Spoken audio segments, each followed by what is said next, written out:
Thank you, everybody. Thank you for joining me today for the next level document automation. It's the magic of conditional logic. I do want to mention this is an intermediate session. So for those of you who may already be familiar with conditional logic, there's an expert session happening right now next door in 304, 306. And I won't be offended if you get up and leave. Awesome. All right, so I'd like to also extend a thank you to our partners, Unicorn, Visionary, and Innovator.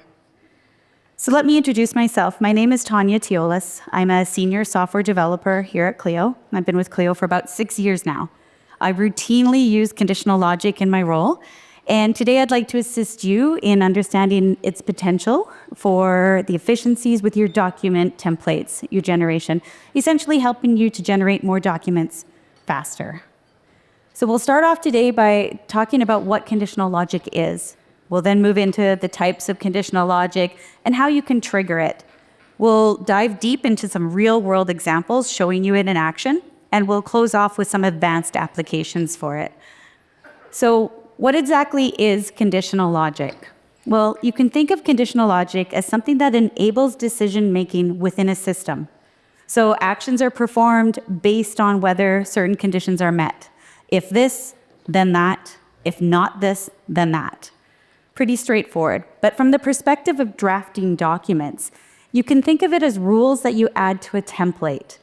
And the result of that conditional logic will determine if certain text or sections, could even be a single letter, is included or omitted from your document.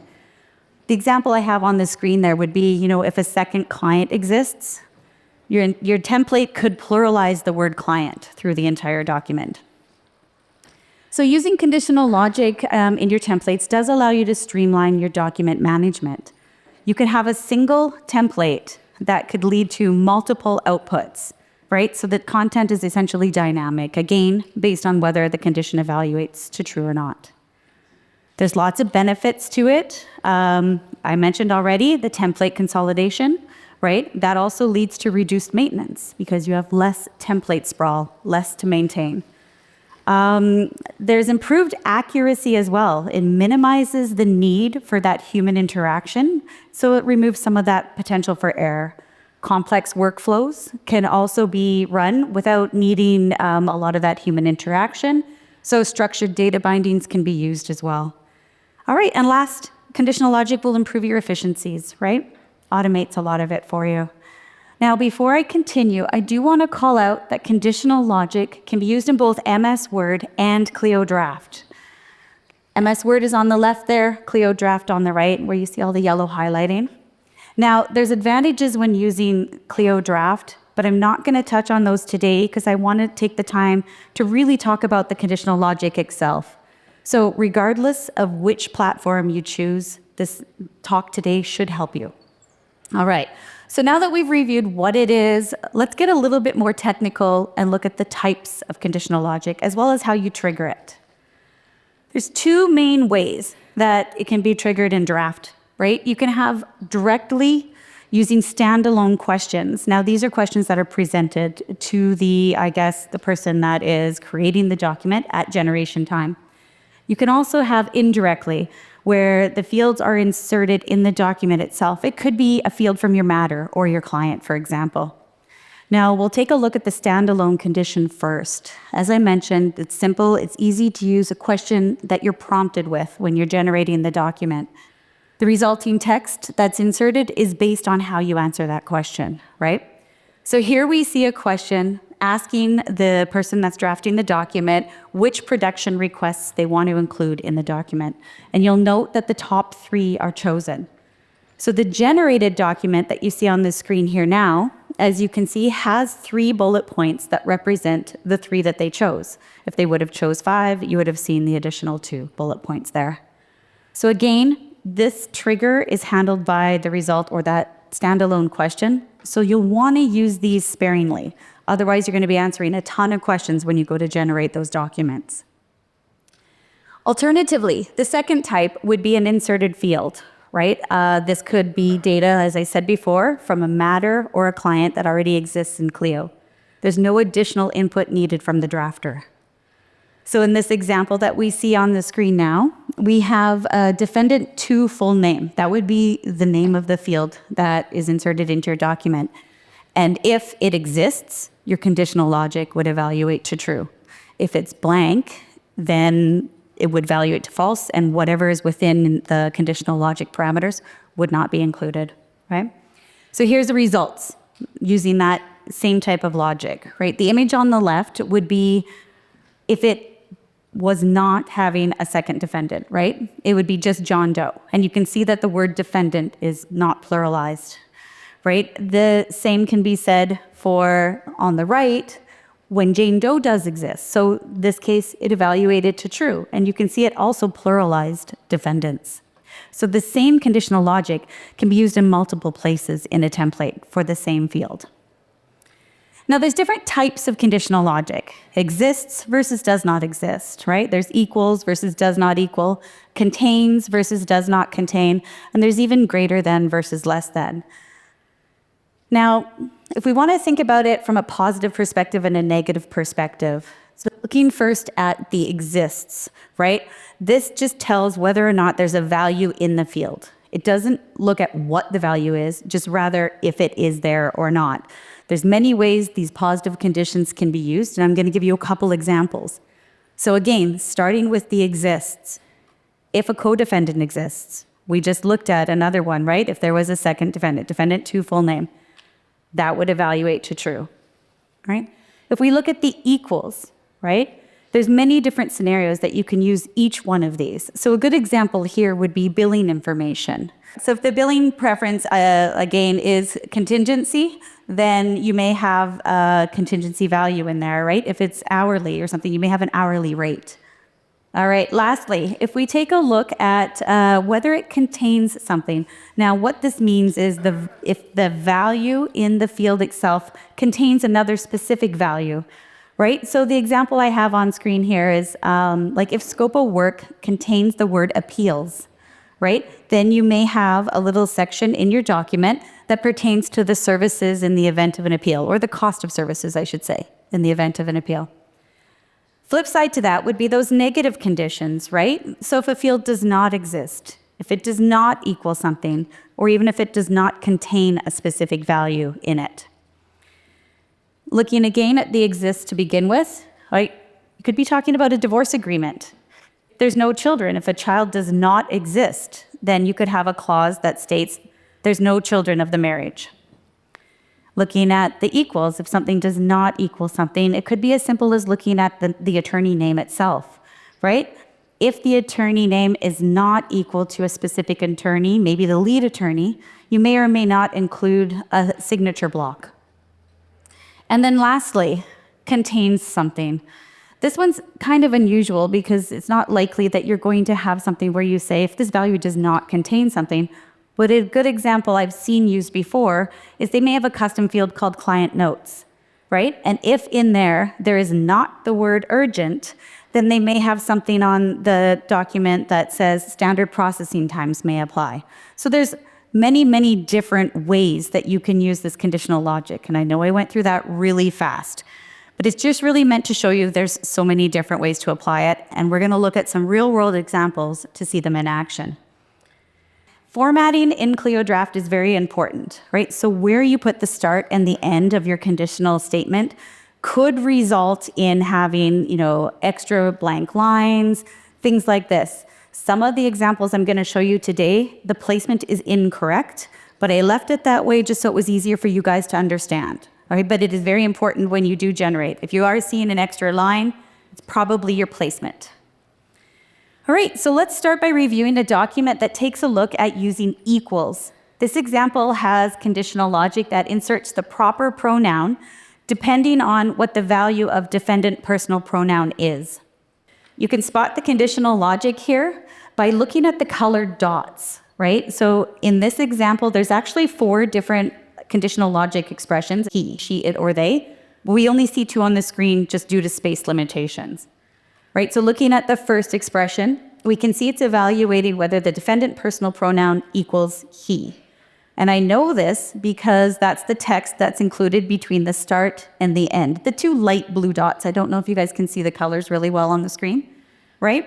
So essentially the generated document in this case would read by and through his attorney, right? Can anybody tell me what they think would be inserted if it was she instead of he? Yay, exactly, right? So it would read by and through her attorney. So you can see how powerful this is. You don't have to manually go through and change the document, right? It's just done for you on the fly based on the value of that field. This pattern can easily be replicated throughout the entire document.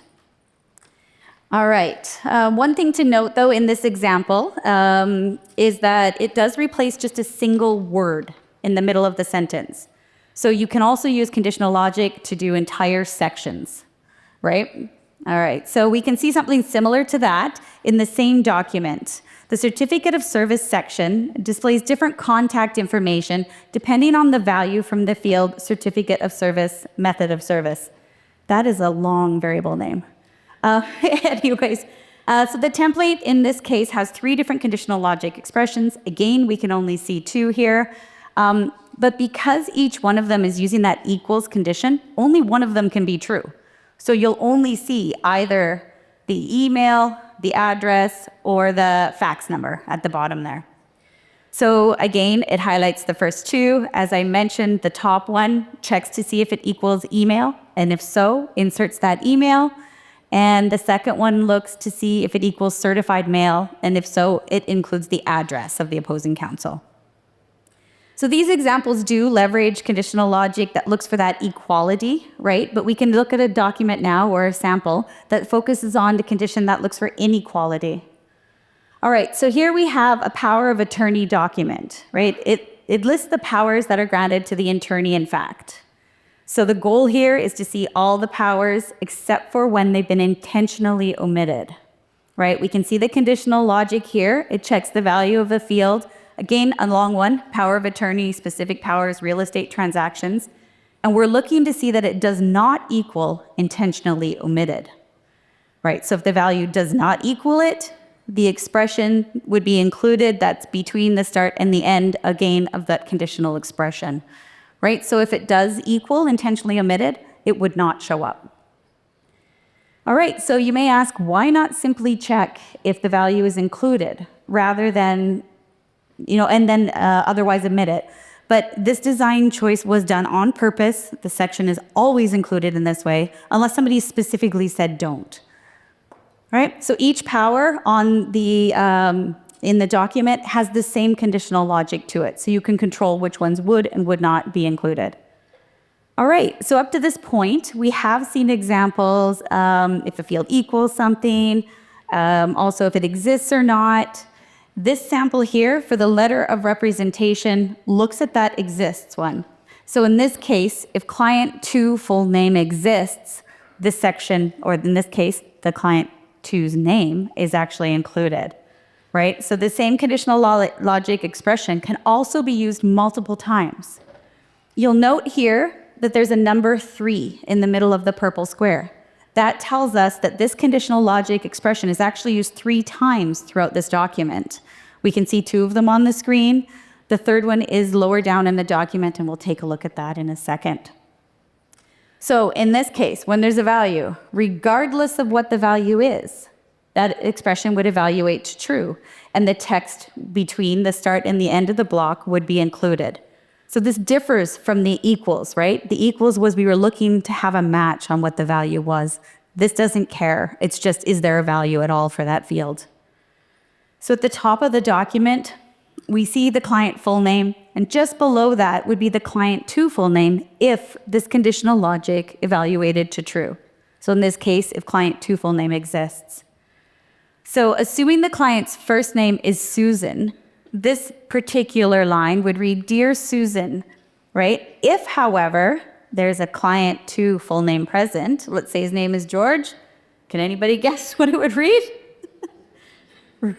Right, it would have been Dear Susan and George. Exactly, awesome. So remember I said there was 3 usages. This here is the bottom of the document. This is the signature section. So in here again, we can see that client 2 full name, the entire signature block in this case, would be included into the document if client 2 full name exists. So you can see how powerful this is, right? You can, instead of having to manually add and remove signature blocks, it'll do it for you. Some people may say just include 2 signature blocks, which is fine, but having just a single signature block maybe cleans up the document a bit. Right, so let's see what else we got here. The next real-world example, we'll take it from a HIPAA template. All right, so it shows a slightly more complex example. It requires using both exists and does not exist. Now, this pattern is slightly different because it allows different text to be included in the sentence depending on whether the value exists or not. A difference between this and simply checking if it exists or not is that we do have 2 different things we want to include. So it's not just if it exists, include it, if it doesn't, don't. We actually have 2 different things that we would like the sentence to read like.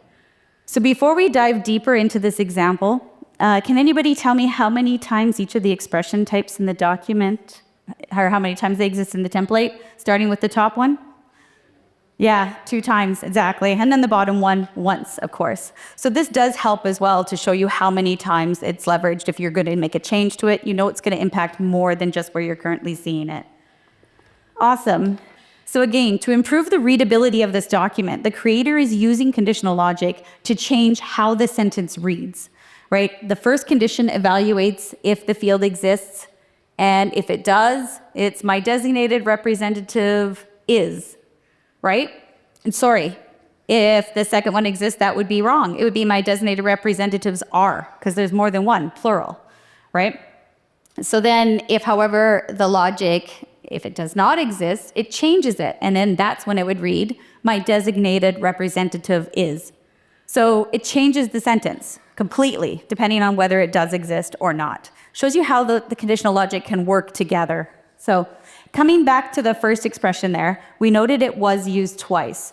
The second time, it's used to control whether or not information for that secondary representative is included. You can see here, if it exists, this entire section would be included in the document. If it doesn't, it's left out, again, keeping the document clean and minimal. So conditional logic can be combined to create even more complex decisions. These advanced applications lead to having, I would say, less expressions in the template, but they're going to be more complex, right? So I'm going to review 2 different ways that you can combine conditional logic. The first, nested logic. Now, this is kind of those advanced applications that they're talking about next door. If you're more curious, you want to learn more, I can talk about it more after, but we'll do this quickly. Here, nested logic is very hierarchical. A parent condition has to evaluate to true before the next conditions are even looked at.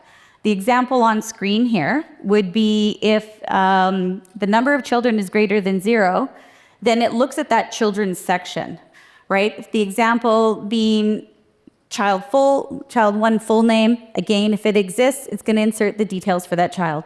Similar, if child 2 full name exists, it inserts those details. But those expressions won't even be evaluated if there's no children. So nested logic can also have multiple levels. It's just not a parent and child. It could be parent, child, grandchild, et cetera, et cetera. It keeps going. Again, first level here, number of children. Second level, if they exist. Third level would be if they have any medical needs. If the medical needs exists, include that, right? So again, it can be combined in whatever logic you guys have for nesting it, won't be evaluated unless its parent is true. All right, so another way to combine conditional logic is using compound logic. Now, this is based on multiple data points. It essentially combines conditions using logical operators called and or. Example we see here uses and. So if a client is a minor and they have a guardian, we would insert guardian information into the document. The one thing to note here with the and operator is everything has to be true, right? They both have to be true for it to be included. The or operator is different, however, because it only requires one thing to be true. So the example here utilizes or as well, and it's basically saying if the client is low income or if the client is a veteran, we're going to insert a fee waiver section. Again, depending on what you're trying to do in your document, you can combine these. You'll notice that the section would also be included if they were both true, right? So it evaluates to true more often using the OR operator. Here's a good indication or visual representation of what those operators are. So if we look at AND, we can see that everything has to be true for it to evaluate to true. With OR, complete opposite. As long as anything is true, it'll only evaluate to false if everything is false. All right, hopefully that's pretty straightforward for you guys. So this here is a snippet from a trademark cease and desist letter. We're going to start by looking at the bullet points 2, 3, and 4 there. They also use conditional logic, but in this case, the conditional logic type is whether it contains a value. So the bullet points are dynamically included, depending again on whether or not it includes the value that's listed in that conditional logic. It's a little bit more complex, but it's quite powerful. This one is also based on standalone questions that the drafter is presented when they're creating the document. In this case, the drafter is asked whether or not they want to include the different additional requests to destroy, to cancel, and or to pledge that they won't use it again. All right, so instead of storing the actual value to be inserted in a template, this is where it gets a little more complex. The phrase that will be inserted is actually added into a secondary variable. So the pattern could be used if you want to repeat the same text multiple times in a document. You don't have to clutter your template with all these chunks of the same text over and over. You can put that into a variable, right? So it improves the readability, essentially, of it. So if we take a look in this template then, you can see the text to merge box on the bottom. It contains the value that would be inserted into the document. And I just want to call out here that you can see the word destruction in there. That's going to be what we're looking for in our template. All right, that value then, if the drafter, when answering the question, selects yes, this value, text to merge, is stored in a field that's called additional request to destroy. All right? Again, that's when they answer yes. There is another section which is not shown on the screen. If they answer no, the variable has just a blank value. There's nothing stored in there. Right? So this secondary variable is then used in our conditional logic expression, and we're evaluating to see if it contains the word destruction. So I pointed out before that when the Clio drafter selects yes, that's put into the variable. This would evaluate to true, because it would see that the word destruction is contained within that particular variable. All right, so again, if yes was selected, that then would be included in the document, the section that's between the start and the end of that conditional logic expression. Does that make sense, or does anybody have any questions? It's kind of a complex scenario. We're good? Oh, yes. What if somebody says, let's say, yes to number 1, no to number 2, yes to number 3? Great question. Great question. So the text that's inserted into the bullet point, as I mentioned, is what was in the box. However, okay, so there's the start and the end of the bullet point. To your point, if they select yes for the top one, only what's included in that logical expression shows up. The second one, if it was no, it would be eliminated. And then the third one, if it was yes, would be included. Now, you may want to ask me next about the bullet points, right? I got you covered. Awesome. All right, so let me just click through to the next slide here. This is what I was going to, show you, is that in the first one on the left side there, they chose 3 different options. Actually, to be truthful, they only chose 2. The first one is included automatically. In the second one there, you can see that they chose the withdraw, cancel, and or delete, but they did not chose the destruction one, but the bullet points renumbered automatically. So that is handled. It's like magic. Awesome. Okay. So this section also contains some of that advanced logic that we talked about. Briefly, I'll go over it. It uses the AND operator, as we can see here. So in this case, the text would be included only if each one of those things evaluates to true. So in this case, if all 3 of those bullet points do not exist, because you can see that it's using the do not exist comparison there, or condition, right? So if all 3 do not exist, the generated document would look like this. Under these circumstances, we ask that you immediately cease all use of the mark. That's it.